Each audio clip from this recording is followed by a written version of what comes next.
Hello gamers and welcome to another Boyographic. I'm Matt and I will be your guide through Gameboying. Yay! So we're going to look today at one of my favourite games on this entire console. I know I say that a lot, but I guess I've kind of cherry-picked my favourites because I just kind of want to get them out of the way and show you guys some of the best games the system has to offer. So it's time for a classic, ladies and gentlemen. It's Megaman, Dr. Wily's Revenge.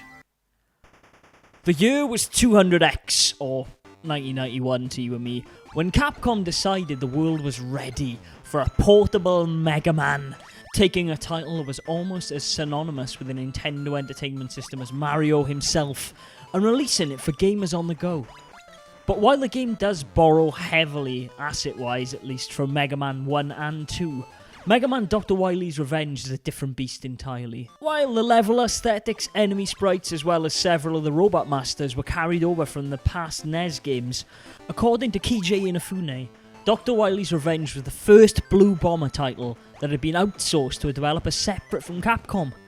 That's right, this game wasn't developed by Capcom's award-winning Mega Man team, but a company called Minakuchi Engineering, who helped Nintendo's R&D1 with Soul Striker, as well as creating the portable versions of both Bionic Commando and Quicks. Fortunately, the hallmarks of the series are still there.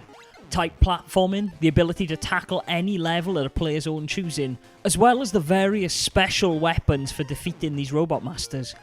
However, the difficulty of this game is turned up to 11, due in part to Mega Man's sprite being pretty damn big in ratio to the rest of the screen. There's still infinite frustrations to be had learning enemy attack patterns, especially if this is your first Mega Man game.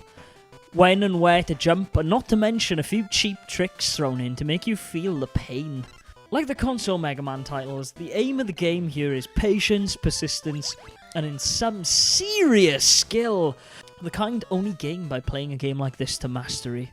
Once you've traversed your way through the initial 4 stages, battling Fireman, Electman, Iceman, and Cutman. Yeah, that is my personal run-through order of these bosses. You get to Wily's castle, which contains more Sniper Joes, Mets, and Big Eyes than you can point a shiny Mega Buster at. Getting to the end of this stage, we'll see you having to deal with a boss rush mode with 4 of the different Robo Masters from Mega Man 2. Flashman, Quickman, Bubbleman, and Heatman, before you get to fight perhaps the most unique creation of Wily's Revenge, Enka. Enka was the first of the Mega Man killers, a series of robots that appear in the handheld titles, as DLC bosses in Mega Man 10, as well as cameoing in games like Mega Man Soccer. They were built with the sole purpose of destroying Mega Man. So naturally, Enka is a badass!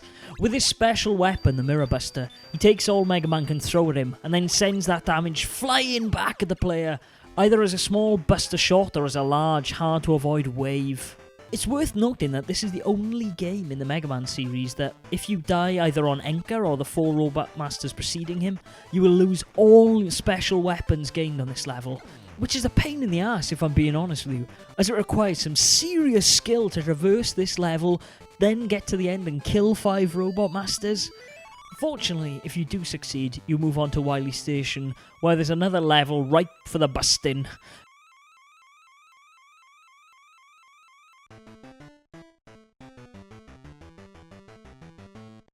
Before fighting Dr. Wily himself, ironically defeating him in the end with Enka's Mirror Buster that he himself created.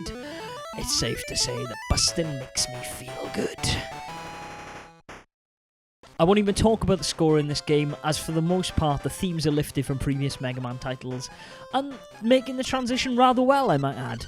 After all, you can't have a Mega Man game without a kick-ass soundtrack. Overall, while Rockman World, as its title was called in Japan, can be a challenging game to play, it's certainly got the spirit of Mega Man at its core.